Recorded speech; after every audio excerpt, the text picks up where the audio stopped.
ሰላም ጤና ይስጥልን ውድ ተመልካቾቻችን ከተወዳጁ ብስራት ኤፍኤም የዩቲዩብ ቻናል ዘወትር እሁድ ማለዳ ወደ እናንተ የሚደርሰው ብስራት ሃይላይታችን ጀመረ።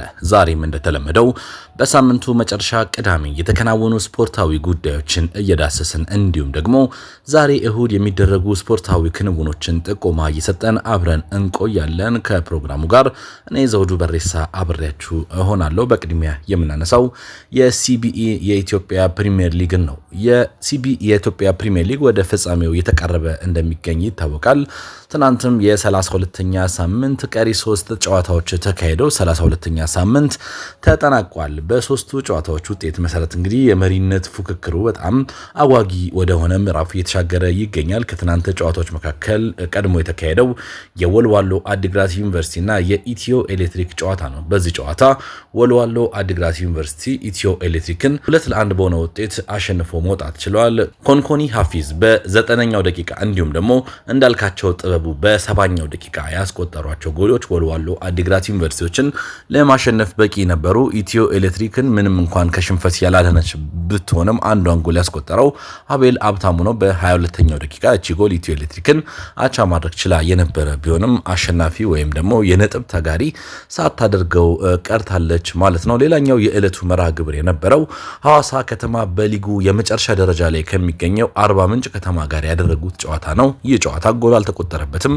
ያለምንም ጎል 0-0 በሆነ የአቻ ውጤት ተጠናቋል። ሌላኛው የዕለቱ መርሃ ግብር የነበረው ደግሞ ፋሲል ከተማ ከአዳማ ከተማ ጋር ያደረጉት ጨዋታ ነው። በዚህ ጨዋታ ፋሲል ከተማ አዳማን 3-1 በሆነ ውጤት አሸንፎ መውጣት ችሏል። ታምራት ኢያሱ 2 ጎሎችን ለፋሲል ሲያስቆጥር የመጨረሻውን 3ኛ ጎል ደግሞ በ99ኛው ደቂቃ ላይ ከመረብ ያሳረፈው ቃል ኪዳን ዘላለም ነው። አብዱልአዚዝ አማን በራሱ መረብ ላይ ያስቆጠራት ጎል የአዳማ ከተማ ብቸኛዋ የጎል ምንጭ ነበረች። በዚህ ውጤት መሰረት እንግዲህ 32ኛው ሳምንት መርሃ ግብር ሲጠናቀቅ ሲዳማ ቡና በሊጉ በ3 ነጥብ ልዩነት በልጦ አናት ላይ ተቀምጧል። መቻል በ3 ነጥብ ዝቅ ብሎ እንግዲህ በ52 ነጥብ ሁለተኛ ሲሆን ነገሌ አርሲ በ51 ነጥብ ሶስተኛ ሆነው የዋንጫ ፉክክሩን እያደመቁት ይገኛሉ። የ33ኛ ሳምንት መርሃ ግብሮች ከነገ በስቲያ ማክሰኞ ከሚጀምሩ ጨዋታዎች የሚደረጉ ይሆናል ማለት ነው። ከሀገር ውስጥ መረጃዎች ሳንወጣ የምንመለከተው የኢትዮጵያ ከ17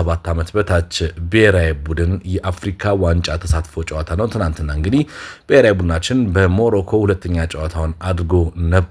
በዚህ ጨዋታ 2-1 በሆነ ውጤት ብሔራዊ ቡድኑ ተሸንፏል። ልማደኛው ዳዊት ካሳው ባስቆጠረው ጎል የኢትዮጵያ ከ17 ዓመት በታች ብሔራዊ ቡድን መሪ መሆን ችሎ የነበረ ቢሆንም ሻምፒዮኗና አዘጋጇ ሞሮኮ በ49ኛው ደቂቃ በአህመድ አሚን እንዲሁም ደግሞ በ91ኛው ደቂቃ ኢብራሂም ታላይ ባስቆጠሯቸው ጎሎች 2-1 በማሸነፍ ወደ ቀጣዩ ዙር የምታልፍበትን መንገድ እጅጉን አመቻችታለች። የኢትዮጵያ ከ17 ዓመት በታች ብሔራዊ ቡድን ደግሞ ሶስተኛውን ጨዋታ ወይ ደግሞ ቀጣዩን ጨዋታ ማድረግ የሚጠበቅበት ይሆናል ማለት ነው። የሀገር ውስጥ መረጃዎችን በዚህ መልኩ ከዳሰስን በቀጥታ ወደ ውጪ መረጃዎቻችን እናቅና። ትናንት በተለያዩ ሀገራት የተለያዩ የሊግ ጨዋታዎች ተካሂደዋል። ትልልቆቹና ተጠባቂዎቹ የእንግሊዝ ፕሪሚየር ሊግ፣ የጣሊያን ሴሪያ እና የስፔን ላሊጋ ግን ትናንት ጨዋታቸውን አላደረጉም። ይልቁኑ ትናንትና በእንግሊዝ የተካሄደው ተጠባቂው የኤፍኤ ካፕ ፍጻሜ መርሃ ግብር ነው። ቼልሲ ከማንቸስተር ሲቲ ጋር በዌምብሊ ያደረጉት ፍልሚያ በመጨረሻም ድልን ለማንቸስተር ሲቲና ለፔፕ ጓርዲዮላ አድርጎ ተጠናቋል። እንግዲህ ዘንድሮ በእንግሊዝ የውስጥ ውድድሮች 2 ዋንጫዎች መካከል 2ቱን የሚያነሳው ሲቲ ነው። 3ኛው ፕሪሚየር ሊግ ነው። ከአርሰናል ጋር በትንቅንቅ ውስጥ የሚገኝ ቡድን እንደሆነ ይታወቃል። ለትናንቱ ውጤት እንግዲህ የሴሜኒዮ የጥር የዝውውር መስኮት ፈራሚው አንቷን ሴሜኞ የ72ኛ ደቂቃ ጎል በቂ ነበረች። ፔፕ ጓርዲዮላ ምናልባትም ከሰሞኑ የወጡ እንዳሉ መረጃዎች ከሆነ ሲዝኑ ሲጠናቀቅ ሲቲን የሚሰናበትበት እድል ሰፊ ነው። ኤንዞ ማሬስካ ይህንን የኃላፊነት ስፍራ ይረከባል የሚሉ መረጃዎችን በስፋት እየተመለከትን ነው የምንገኘው። ከዛ በፊት ግን በዶሜስቲክ ትሬብል ወይ ደግሞ በሀገሩ 3 ዋንጫዎች ሲዝኑን ለማጠናቀቅ ያለውን እድልና ተስፋ ያስቀጠለበትን ውጤት አስመዝግቦ ወጥቷል ማለት ነው። ሲቲ የካራባኦ ዋንጫ ሻምፒዮን እንደነበር ይታወሳል። አሁን ደግሞ የኤፍኤ ካፕ ሻምፒዮን ሆኗል ማለት ነው። ሌላኛው ትናንት የተካሄደ ተጠባቂ ጨዋታ የነበረው የኤዥያ ሻምፒዮንስ ሊግ 2 ወይ ደግሞ የአውሮፓ ሻምፒዮንስ ሊግ ሳይሆን የዩሮፓ ሊግ አምሳያ የሆነው ሁለተኛ እርከን ያለው የኤዥያ ሻምፒዮንስ ሊግ 2 የፍጻሜ ጨዋታ ነው። የክርስቲያኖ ሮናልዶ አልናስር የመጀመሪያ ትልቅ ዋንጫውን ሊያነሳ ይችላል ሮናልዶ ወደዛ ካቀና በኋላ ተብሎ ቢጠበቅም ትናንት ድል የቀናው ለጋምባ ኦሳካ ነው። የጃፓኑ ክለብ ጋምባ ኦሳካ በሐሙት አማካይነት በ90ኛው ደቂቃ ባስቆጠሩት ጎል ጨዋታውን 1-0 ማሸነፍ ችለዋል። አልናስሮች ክርስቲያኖ ሮናልዶን ጨምሮ በተለያዩ ታላላቅ ተጫዋቾቻቸው የጎል እድሎችን መፍጠር ችሎ የነበረ ቢሆንም እነዚህን እድሎች ወደ ጎል መቀየር ሳይችሉ ቀርተዋል። በዚህ መሰረት አልናስር ዋንጫውን አጥቷል።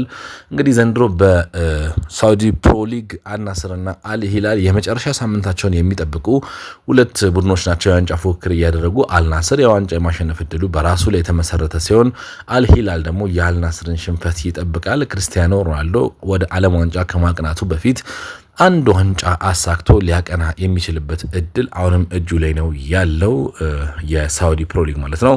የኤዥያ ሻምፒዮንስ ሊግ 2 ዋንጫን ግን አቶታል ማለት ነው። የጀርመን ቡንደስሊጋ ነበር ትናንትና በስፋት ከተካሄዱ ትልልቅ የአውሮፓ ሊግ መርሃ ግብሮች መካከል ዋነኛው። ታዲያ ሻምፒዮንነቱን ያረጋገጠው ባየር ሙኒክ ኮሎኝን 5-1 በሆነ ውጤት አሸንፏል። ሃሪኬን አትሪክ በሰራበት ጨዋታ ቢሾፍና ኒኮላስ ጃክሰን ሌሎቹን ቀሪ ጎሎች ለባየር ሙኒክ ከመረብ ያሳረፉ ተጫዋቾች ናቸው ማለት ነው። ባየር ሌቨርኩሰን ከሃምቡርግ ያደረገውን ጨዋታ 1-1 በሆነ ውጤት አጠናቋል። የቀድሞ የሊቨርፑል የተከላካይ ስፍራ ተጫዋች ዣረል ኳንሳ ለሌቨርኩሰን ሲያስቆጥር የቀድሞ የአርሰናል የአማካይ ስፍራ ተጫዋች ቪየራ ደግሞ ለሃምቡርግ ጎሉን ያስቆጠረው ተጫዋች ነው። ቦሩሲያ ሞንቸንግላድባ ሆፈንሄምን 4-0 በሆነ ውጤት ባሸነፈበት ጨዋታ ሃክ፣ ዲካስ፣ ቦሊን እና ታባኮቪች አራቱን ጎሎች ከመረብ ያሳረፉ ተጫዋቾች ናቸው። ሌላኛው የዕለቱ ተጠባቂ የጀርመን ቡንደስሊጋ መርሃ ግብር አይንትራንክ ፍራንክፈርትን ከስቱትጋርት ጋር ያገናኘው ጨዋታ ነበር። ጨዋታው በ2-2 የአቻ ውጤት ተጠናቋል። ቡካርድ እንዲሁ 2 ጎሎችን በፍጹም ቅጣት ምት ለአይንትራንክ ፍራንክፈርት ሲያስቆጥር የስቱትጋርትን 2 ጎሎች አንድሬስ እና ናርቲ ያስቆጠሩ ሆኗል። ጨዋታው በ2-2 የአቻ ውጤት ተጠናቋል ማለት ነው። ሃይድኔም በሜዳው በሜንዝ 2-0 በሆነ ውጤት ተሸንፏል። ቴዝና አሜሪ ሁለቱን ጎሎች ለሜንዝ ከመረብ ያሳረፉ ተጫዋቾች ናቸው። ላይፕዚግ ከሜዳ ወጥቶ በፍራይበርግ 4-1 በሆነ ውጤት የተሸነፈበት መርሃ ግብር ሌላኛው የጀርመን ቡንደስሊጋ አስገራሚ መርሃ ግብር ነበር። ሴም ፓውሊ በቮልስበርግ በሜዳው 3-1 በሆነ ውጤት ሲሸነፍ ኡኒየን በርሊን አውስበርግን በሜዳው 4-0 በሆነ ውጤት አሸንፎታል። የዕለቱ የመጨረሻ መርሃ ግብር የነበረው ቨርደር ብሬመን በሜዳው ቦሩሲያ ዶርትሙንድን ያስተናገደበት መርሃ ግብር ነው። ሴሂሩ ጉራሲና ኮቱ ባስቆጠሯቸው 2 ጎሎች ቦሩሲያ ዶርትሙንዶች ከሜዳቸው ወጥተው ጨዋታውን 2-0 በሆነ ውጤት አሸንፈው መመለስ ችለዋል። ትናንት የተከናወኑ ስፖርታዊ ጉዳዮችን በዚህ መልኩ ከዳሰስን ወደ ዛሬ ጨዋታ ጥቆማዎቻችን እናቅና። ዛሬ የእንግሊዝ ፕሪሚየር ሊግ በርከት ባሉ ጨዋታዎች ይቀጥላል። የዕለቱ የመጀመሪያ ማስጀመሪያ መርሃ ግብር ከ8 ሰዓት ተኩል ጀምሮ የሚካሄደው የማንቸስተር ዩናይትድ እና የኖቲንጋም ፎረስት ጨዋታ ነው። ማንቸስተር ዩናይትድ ይህንን ጨዋታ በኦልድ ትራፎርድ የሚያደርገው የሲዝኑ የመጨረሻ ጨዋታ ነው። ይህንን ተከትሎ የተለያዩ ነገሮች ይጠበቃሉ። ካዜሚሮ የዩናይትድ ደጋፊዎችን ይሰናበታል ተብሎ የሚጠበቀው ዛሬ ነው። ከዛ በተጨማሪ ምናልባትም ሚካኤል ካሪክ ንግግር ሊያደርግ ይችላል። በቀጣዮቹ ዓመታት ከማንቸስተር ዩናይትድ ጋር የመቆየቱ ጉዳይ እርግጥ መሆኑን ተከትሎ ዛሬ ምናልባት ንግግር ሊያደርግ ይችላል ተብሎ ይጠበቃል። ዩናይትድ ወደ አውሮፓ ሻምፒዮንስ ሊግ የሚያሳልፈውን ውጤት ማስመዝገቡን ተከትሎ የዛሬውን ጨዋታ ምናልባት ራሱን የሚገመግምበት ጨዋታ ይሆናል ተብሎ ነው የሚጠበቀው። 8 ሰዓት ተኩል ይጀምራል። እሱን ተከትሎ 11 ሰዓት ላይ በጎል ረሽ በተመሳሳይ 4 ጨዋታዎች ይካሄዳሉ። በጂቲኤ ኮሚኒቲ ስቴዲየም ብሬንትፎርድ በለንደን ደርቢ ክሪስታል ፓላስን ያስተናግዳል። በኤቨርተን በሜዳው እንግዲህ ሰንደርላንድን የሚያስተናግድበት መርሃ ግብር እንዲሁ የአውሮፓ እግር ኳስ ተሳትፎን ለማግኘት የሚደረግ እጅግ በጣም አጓጊ ጨዋታ ነው። ሊድስ ዩናይትድ ኤላን ሮድ ላይ ከብራይተን ኤንድ ሆቭ አልቢዮን ሲጫወት፣ ወልቭስ ሞሊኒው ላይ ፉላምን የሚገጥምበት ጨዋታም የዕለቱ አንደኛው ቀሪ መርሃ ግብር ነው። ምሽት 1 ሰዓት ተኩል ላይ ኒውካስል ዩናይትድ ላለመውረድ የሞት ሽረት ትግል እያደረገ የሚገኘውን ዌስትሃምን በሜዳው ሴንት ጄምስ ፓርክ የሚያስተናግድበት መርሃ ግብር የዛሬ የእንግሊዝ ፕሪሚየር ሊግ ተጠባቂ መርሃ ግብር ይሆናል ማለት ነው። መሪው አርሰናልን ጨምሮ ሌሎቹ ቡድኖች ነገና ከነገ በስቲያ ጨዋታቸውን የሚያደርጉ ይሆናል። ዛሬ ግን እነዚህ 6 ጨዋታዎች የሚካሄዱ ይሆናል ማለት ነው። ወደ ስፔን ላ ሊጋ እናግና። ባርሴሎና ሻምፒዮንነቱን ያረጋገጠበት የስፔን ላሊጋ አሁን አጓጊ የሆነው የሚወርዱ ቡድኖችን የመለየቱ ጉዳይ እንደሆነ ይታወቃል።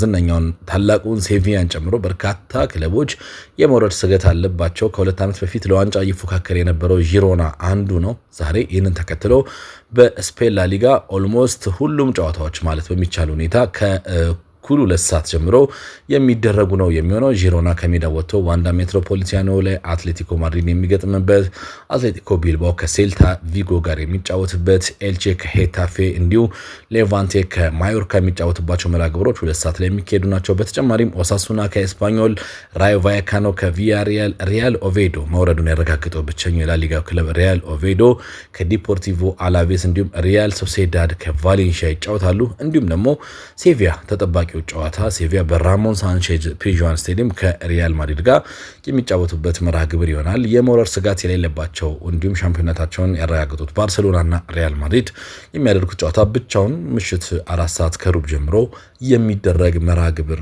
ይሆናል ማለት ነው። ወደ ጣሊያን ሴሪኤ ስናቀና የምናገኘው ተመሳሳይ ጉዳይ ነው። በርካታ ክለቦች የመውረድ ስጋት ያላቸው ክለቦች በተመሳሳይ ሰዓት የሚያደርጓቸው ጨዋታዎች ይጠበቃሉ። የመውረድ ስጋት ብቻ ሳይሆን ግን የአውሮፓ እግር ኳስ ተሳትፎ ለማግኘት እየተፎካከሩ ያሉ ክለቦች በተመሳሳይ ሰዓት 7 ሰዓት ላይ ከጥቂት ደቂቃዎች በኋላ ማለት ይቻላል ጨዋታቸውን ያደርጋሉ። ከ7 ሰዓት ጀምሮ ከሚደረጉ ጨዋታዎች መካከል አንዱ የሮም ደርቢ ነው። ታላቁ የሮም ደርቢ በሮም ኦሎምፒክ ስቴዲየም በሮማና ላዚዮ መካከል ይካሄዳል። በዚሁ ተመሳሳይ ሰዓት ላይ ኮሞ ከፓርማ ሎምባርዲ ላይ ጨዋታቸውን ያደርጋሉ።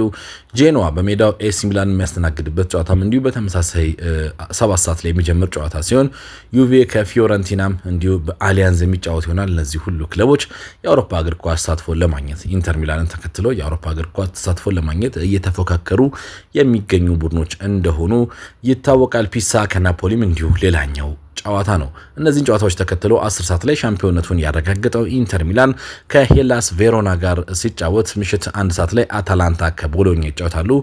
ከዛ በተጨማሪ 3 ሰዓት ከ45 ላይ ደግሞ ላለመውረድ እየታገሉ የሚገኙት ሌሎቹ ክለቦች ካግሊያሪ ከቶሪኖ፣ ሳሱሎ ከሌቼ እንዲሁም ደግሞ ኡዲኒዜ ከክሬሞኔሴ 3 ሰዓት ከ45 በተመሳሳይ ሰዓት የጣሊያን ሴሪኤ መርሃ ግብሮቻቸውን የሚያደርጉ ይሆናል ማለት ነው። ወደ ተመልካቾቻችን ዛሬ የሚካሄዱ ጨዋታዎችን በተወዳጁ ብስራት ኤፍኤም 101.1 የሬዲዮ ሞገዳችን የዩቲዩብ ቻናላችን እንዲሁም ደግሞ bsrattv.com ላይ በቀጥታ መከታተል እንደምትችሉ እየጋበዝን እኛ ግን የዛሬ ፕሮግራማችንን እዚህ ጋር እናጠናቅቃለን። ፕሮግራሙን እየመራው ዘውዱ በሬሳ ከመላው የስቱዲዮ ባለሙያዎች ጋር አብሬያችሁ ነበርኩ። መልካም እሁድ።